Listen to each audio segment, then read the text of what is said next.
¿Dónde exactamente se encuentra el verdadero Gólgota?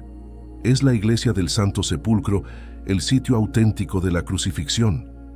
¿Qué evidencias apoyan las teorías alternativas sobre la ubicación del Gólgota? En el corazón de la antigua ciudad de Jerusalén, envuelta en siglos de historia y misterio, se encuentra un lugar cuya ubicación ha sido objeto de debate y fascinación durante milenios: el Gólgota, la colina de la crucifixión de Jesús. A través de los años, varias teorías han surgido sobre la localización exacta de este sitio sagrado, cada una añadiendo una capa más de intriga a los ya enigmáticos misterios de Jerusalén. Algunos estudiosos sostienen que el Gólgota se encuentra donde hoy se erige la iglesia del Santo Sepulcro, un sitio venerado por millones de peregrinos que creen que marca tanto la crucifixión como la resurrección de Cristo. Otros argumentan que el verdadero Gólgota está en una ubicación diferente, quizás más cerca de las murallas exteriores de la antigua ciudad, basándose en interpretaciones de textos históricos y arqueológicos. Cada teoría ofrece una perspectiva única y a veces controvertida, pero todas apuntan a la importancia monumental de este lugar en la narrativa cristiana. En este contexto de debate y reverencia se desarrolla la historia de la crucifixión de Jesús. No es solo un relato de sufrimiento y sacrificio, sino también una exploración de los misterios de Jerusalén y las preguntas sin respuesta que siguen cautivando a historiadores, arqueólogos y creyentes por igual. ¿Dónde exactamente ocurrió este evento trascendental? A medida que exploramos estas teorías, también nos adentramos en la fe y devoción que ha definido a Jerusalén a lo largo de los siglos. Era un día sombrío, el aire cargado de una tensión palpable, como si la creación misma supiera que algo trascendental estaba por suceder. Jesús de Nazaret, un hombre cuya vida estuvo marcada por actos de amor y milagros, fue llevado al lugar de su ejecución. Su juicio había sido una farsa, una parodia de justicia impulsada por el miedo y la envidia de los líderes religiosos de su tiempo. Había sido traicionado por uno de sus propios discípulos, Judas Iscariote, y entregado a los romanos, quienes no entendían la profundidad de quién era este hombre que ahora condenaban a morir.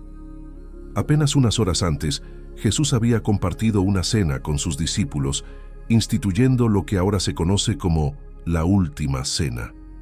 Les había hablado de su cuerpo y su sangre, presagiando el sacrificio que estaba a punto de hacer.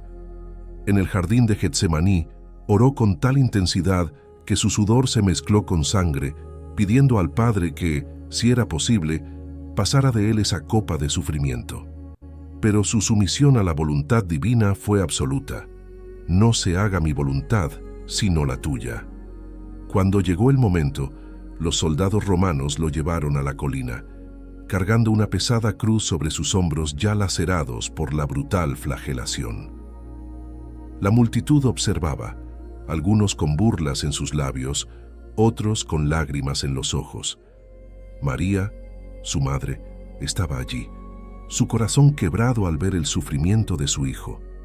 Los soldados clavaron sus manos y pies al madero. Cada golpe de martillo resonaba en el aire, un eco de dolor que parecía resonar en los corazones de los presentes. Jesús, con su rostro marcado por el sufrimiento, exclamó: «Padre, perdónalos, porque no saben lo que hacen». En su agonía, todavía mostró compasión por aquellos que lo estaban matando. Colgado entre dos ladrones, uno de ellos se burló de él, mientras el otro reconoció su inocencia y le pidió: «Acuérdate de mí cuando vengas en tu reino». Jesús, en medio de su dolor, respondió con una promesa de esperanza: «De cierto te digo que hoy estarás conmigo en el paraíso». La tierra se oscureció al mediodía, como si el sol mismo se ocultara ante el horror de lo que presenciaba. Jesús, sintiendo el peso de los pecados del mundo sobre sus hombros, clamó: Dios mío, ¿por qué me has desamparado?». A pesar de su abandono aparente, cumplía el plan divino para la redención de la humanidad. Finalmente, con una voz débil pero resuelta, declaró: «Consumado es». Su misión en la tierra había llegado a su culminación. Encomendó su espíritu a Dios y con un último suspiro entregó su vida. el velo del templo se rasgó en dos, simbolizando el nuevo acceso directo a Dios que su sacrificio había logrado. El cuerpo sin vida de Jesús fue bajado de la cruz y colocado en una tumba prestada. Sus seguidores estaban desconsolados, sin entender completamente que la historia no había terminado. 3 días después, esa tumba estaría vacía y Jesús resucitaría, venciendo la muerte y ofreciendo la promesa de vida eterna a todos los que creen en Él. La crucifixión de Jesús no fue el final, sino el inicio de una nueva esperanza para el mundo. Su sacrificio demostró el amor incondicional de Dios y abrió el camino para la redención de la humanidad, un acto supremo de gracia que sigue resonando a través de los siglos. Pero, ¿qué secretos oculta este evento tan trascendental para el mundo y la fe cristiana? George Gordon, un hombre de múltiples facetas, nació en el siglo XIX, en el seno de una familia británica. Su carrera inicialmente estuvo marcada por su servicio en el ejército británico, donde destacó por su valentía y liderazgo. Sin embargo, fue en su faceta como arqueólogo aficionado donde dejó una marca indeleble en la historia. George Gordon sirvió en varios conflictos militares, ganándose el respeto de sus camaradas y superiores por su coraje en el campo de batalla. Después de su retiro del ejército, su interés por la historia y la arqueología lo llevó a embarcarse en una serie de expediciones por tierras lejanas, buscando descubrir los misterios del pasado. Después de su retiro del servicio militar, George Gordon se dedicó apasionadamente a la arqueología como un pasatiempo. Su interés por los lugares relacionados con los orígenes de la civilización lo llevó a explorar sitios antiguos en todo el mundo, desde las ruinas de Egipto hasta las profundidades de Mesopotamia. Lo que impulsaba a George Gordon era una profunda fascinación por los lugares que encerraban los secretos de la historia humana. Buscaba entender los orígenes de la civilización y desentrañar los misterios del pasado a través de la exploración arqueológica. Su pasión lo llevó a dedicar gran parte de su vida a la búsqueda de conocimiento en los rincones más remotos del mundo antiguo. En el año 1883, Jerusalén era un lugar muy diferente al que conocemos hoy en día. La ciudad aún no había experimentado la urbanización moderna y estaba rodeada por vastas extensiones de vegetación y rocas. Este paisaje prístino proporcionaba un lienzo perfecto para aquellos que buscaban descubrir los secretos enterrados de la antigua Jerusalén. Fue en este contexto que George Gordon, el intrépido arqueólogo aficionado, hizo un descubrimiento que cambiaría para siempre la comprensión de la historia de Jerusalén. Mientras exploraba los alrededores de la ciudad, Gordon se encontró con un acantilado peculiar, cuya forma evocaba la imagen de una calavera. Este acantilado, con su perfil distintivo, despertó la curiosidad de Gordon y lo llevó a preguntarse si podría estar relacionado con el Gólgota bíblico, el lugar de la crucifixión de Jesús. Convencido de que había encontrado una pista crucial, Gordon se dedicó a estudiar detenidamente la forma y la ubicación del acantilado en relación con las descripciones bíblicas del Gólgota. A medida que profundizaba en su investigación, Gordon comenzó a encontrar similitudes sorprendentes entre la topografía del acantilado y las descripciones de la colina del Gólgota en los textos antiguos.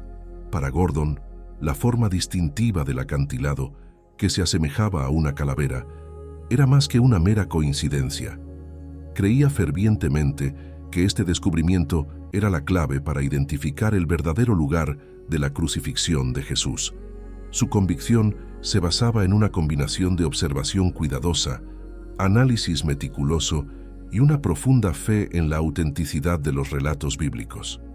A medida que Gordon continuaba explorando y documentando su descubrimiento, su interpretación del acantilado como el Gólgota comenzó a ganar reconocimiento entre sus colegas arqueólogos y eruditos bíblicos.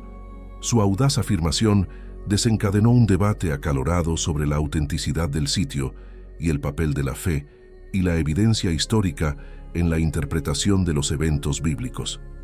Las excavaciones en la ladera del Gólgota, llevadas a cabo en años posteriores al descubrimiento de George Gordon, revelaron hallazgos arqueológicos que añadieron nuevas capas de fascinación al enigma del lugar de la crucifixión de Jesús. Entre estos descubrimientos, destacó uno en particular: una tumba vacía que data del siglo I. Los arqueólogos quedaron perplejos al descubrir una tumba vacía en la ladera del Gólgota, datada en el mismo período de tiempo en que Jesús habría sido crucificado, según los relatos evangélicos. Esta tumba no solo estaba vacía, sino que también presentaba características que resonaban con las descripciones bíblicas de la tumba donde Jesús fue sepultado. Al analizar las características de la tumba, los arqueólogos se encontraron con sorprendentes coincidencias con los relatos evangélicos. Por ejemplo, la entrada estrecha de la tumba requería que uno se agachara para entrar, lo cual concuerda con la descripción de los evangelios sobre la necesidad de inclinarse para ingresar a la tumba donde Jesús fue sepultado. Esta correspondencia entre la evidencia arqueológica y los relatos bíblicos añade peso a la teoría de que la ladera del Gólgota, con su tumba vacía del siglo I, podría ser el verdadero lugar de la crucifixión y sepultura de Jesús. Sin embargo, el debate sigue abierto, ya que algunos eruditos cuestionan la interpretación de estos hallazgos y continúan explorando otras teorías sobre la ubicación del Gólgota. Además de la tumba vacía del siglo I, las excavaciones en la ladera del Gólgota revelaron otros descubrimientos intrigantes que arrojaron nueva luz sobre la historia antigua de Jerusalén. Entre estos hallazgos se encontraba la identificación de una prensa de vino y una cisterna ubicadas cerca del acantilado. Los arqueólogos quedaron asombrados al descubrir una antigua prensa de vino y una cisterna excavadas en la roca cerca del acantilado, sugiriendo la presencia de un huerto o viñedo en las proximidades. Estos hallazgos arrojaron nueva luz sobre la topografía y la actividad económica en la Jerusalén de la antigüedad. La presencia de una prensa de vino y una cisterna en las cercanías del acantilado tiene importantes implicaciones arqueológicas y puede proporcionar pistas sobre la propiedad de la tierra en ese período histórico. Según los evangelios, José de Arimatea, un hombre rico y miembro del Sanedrín, proporcionó la tumba donde Jesús fue sepultado después de la crucifixión. Algunos expertos sugieren que estos descubrimientos podrían estar conectados con la propiedad de José de Arimatea, mencionada en los evangelios. La presencia de una prensa de vino y una cisterna en el área cercana al Gólgota podría indicar la posesión de tierras por parte de personas adineradas como José de Arimatea, lo que respaldaría la autenticidad del lugar como el sitio de la crucifixión y sepultura de Jesús. Sin embargo, es importante tener en cuenta que la interpretación de estos hallazgos sigue siendo objeto de debate entre los arqueólogos y eruditos bíblicos. Aunque ofrecen pistas intrigantes sobre la historia antigua de Jerusalén, la conexión directa con los eventos bíblicos sigue siendo un tema de investigación en curso. La teoría propuesta por George Gordon sobre la ubicación del Gólgota y la tumba de Jesús no pasó desapercibida en la comunidad arqueológica británica de la época. A pesar de su origen como arqueólogo aficionado, Gordon recibió un notable apoyo de algunos de sus colegas más respetados. Sus argumentos basados en observaciones cuidadosas y su interpretación de la evidencia arqueológica encontraron eco entre aquellos dispuestos a considerar nuevas perspectivas sobre un tema tan antiguo y controvertido. La teoría de Gordon no estuvo exenta de críticas y contradicciones, especialmente por parte de las tradiciones ortodoxas y católicas arraigadas en siglos de veneración de sitios sagrados en Jerusalén. Para muchos creyentes, la identificación del Gólgota y la tumba de Jesús está estrechamente ligada a lugares tradicionalmente aceptados, como la Iglesia del Santo Sepulcro. La idea de que estos sitios venerados podrían no ser los auténticos ha generado una resistencia significativa entre aquellos que se aferran a las tradiciones establecidas. Las disputas sobre la ubicación exacta de la crucifixión y sepultura de Jesús han alimentado divisiones en la comunidad cristiana, provocando debates teológicos y litúrgicos que han perdurado a lo largo del tiempo. La controversia en torno a la teoría de Gordon subraya la complejidad de reconciliar la innovación arqueológica con el respeto por las tradiciones religiosas arraigadas. Si bien los hallazgos arqueológicos pueden ofrecer nuevas perspectivas sobre la historia antigua, también plantean desafíos para aquellos que buscan mantener la integridad y la sacralidad de los sitios venerados por millones de personas en todo el mundo.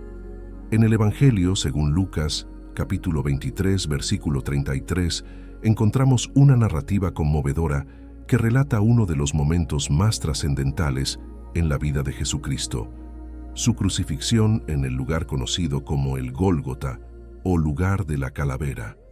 Este versículo encapsula la realidad dolorosa y el simbolismo profundo de este acontecimiento crucial en la historia del cristianismo. Lucas 23:33 en la Biblia dice lo siguiente: «Y cuando llegaron al lugar llamado de la calavera, le crucificaron allí, y a los malhechores, uno a la derecha y otro a la izquierda». El versículo también menciona que, junto con Jesús, fueron crucificados dos malhechores, uno a su derecha y otro a su izquierda. Esta disposición simboliza la dualidad del ser humano, el constante conflicto entre el bien y el mal, la elección entre la redención y la condenación. Jesucristo, el Hijo de Dios, fue crucificado en medio de estos dos criminales, demostrando así su identificación con la humanidad pecadora y su deseo de ofrecer salvación incluso a los más perdidos y desesperados. La crucifixión de Jesucristo es el acto supremo de amor y sacrificio. En el momento de su mayor agonía física y espiritual, Jesús no pronunció palabras de ira o venganza, sino que ofreció perdón y compasión. Su sacrificio expiatorio en la cruz fue el medio por el cual la humanidad caída podría ser reconciliada con Dios y restaurada a una relación íntima con Él. Por otra parte, el Evangelio según Mateo, capítulo 27, versículo 35, nos lleva al momento crucial de la crucifixión de Jesucristo, pero también nos sumerge en un cumplimiento profético asombroso que resalta la soberanía de Dios sobre los eventos históricos. Este versículo revela la interconexión entre el sufrimiento de Cristo y las profecías del Antiguo Testamento, subrayando la meticulosa planificación divina que culminó en la redención de la humanidad. La crucifixión de Jesucristo es un acto de sufrimiento extremo, pero también es el medio por el cual la humanidad encuentra redención y salvación. En este versículo vemos cómo los soldados romanos, después de crucificar a Jesús, reparten sus ropas entre sí. Este acto aparentemente mundano tiene un significado más profundo, como veremos a continuación. Mateo, al relatar este evento, señala que la división de las ropas de Jesús entre los soldados romanos fue el cumplimiento de una profecía del Antiguo Testamento. Esta profecía se encuentra en el Salmo 22, 18, donde el salmista, inspirado por el Espíritu Santo, escribe: «Partieron entre sí mis vestidos, y sobre mi ropa echaron suertes». Este versículo es una muestra asombrosa de la precisión y fidelidad de Dios para cumplir sus promesas a lo largo de la historia. Para los creyentes, Mateo 27:35 es más que un relato histórico, es un recordatorio vívido del poder y la autoridad de Dios sobre los acontecimientos humanos. Nos enseña que incluso en medio del sufrimiento y la aparente oscuridad, Dios está obrando su propósito redentor. La crucifixión de Jesucristo y el cumplimiento de la profecía son testimonios de la providencia divina y el amor inquebrantable de Dios por su pueblo. Más allá del sufrimiento físico y espiritual experimentado en la crucifixión de Jesucristo, quedaron reliquias que se convirtieron en objetos de veneración y testimonios tangibles de fe para los creyentes a lo largo de los siglos. Estas reliquias, ya sea directamente asociadas con la crucifixión o vinculadas simbólicamente a ella, han desempeñado un papel significativo en la práctica religiosa y la devoción cristiana. Uno de los objetos más venerados relacionados con la crucifixión de Jesús es la Santa Cruz misma. Según la tradición cristiana, fragmentos de la verdadera cruz fueron preservados y venerados como reliquias sagradas. Estos fragmentos, ya sea conservados en iglesias o distribuidos como objetos de devoción personal, sirven como recordatorios tangibles del sacrificio de Cristo y la redención que ofrece a la humanidad. Otra reliquia asociada con la crucifixión es la corona de espinas, que según la tradición fue colocada en la cabeza de Jesús antes de su ejecución. Algunas iglesias católicas y ortodoxas han afirmado poseer fragmentos de estas espinas como objetos de veneración.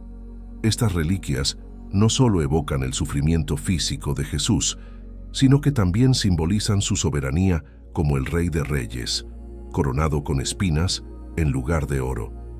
Los clavos utilizados para fijar las manos y los pies de Jesús en la cruz también han sido venerados como reliquias sagradas. Se cree que algunos de estos clavos fueron preservados y venerados como objetos de devoción. Estos clavos son recordatorios tangibles del sacrificio supremo de Jesucristo y la redención que ofrece a través de su muerte en la cruz. Según la tradición cristiana, el manto o la túnica de Jesucristo, por la cual los soldados romanos echaron suertes, también se convirtió en una reliquia venerada. Aunque no se conserva ningún manto original, la idea misma de este objeto sagrado ha inspirado la devoción y la fe de generaciones de creyentes, recordando la humanidad y la divinidad de Cristo. Queridos amigos, muchas gracias por tomarse el tiempo de ver nuestro video sobre el verdadero lugar de la crucifixión de Jesús. Su interés y apoyo son muy valiosos para nosotros. Esperamos que este video haya profundizado su fe y su conexión con el sacrificio de Cristo. Apreciamos su participación y los animamos a seguir compartiendo estos contenidos con sus seres queridos. Que el amor y la paz de Cristo estén siempre con ustedes. Con gratitud, Ecos de la Biblia. Que Dios te bendiga y te proteja siempre. Amén.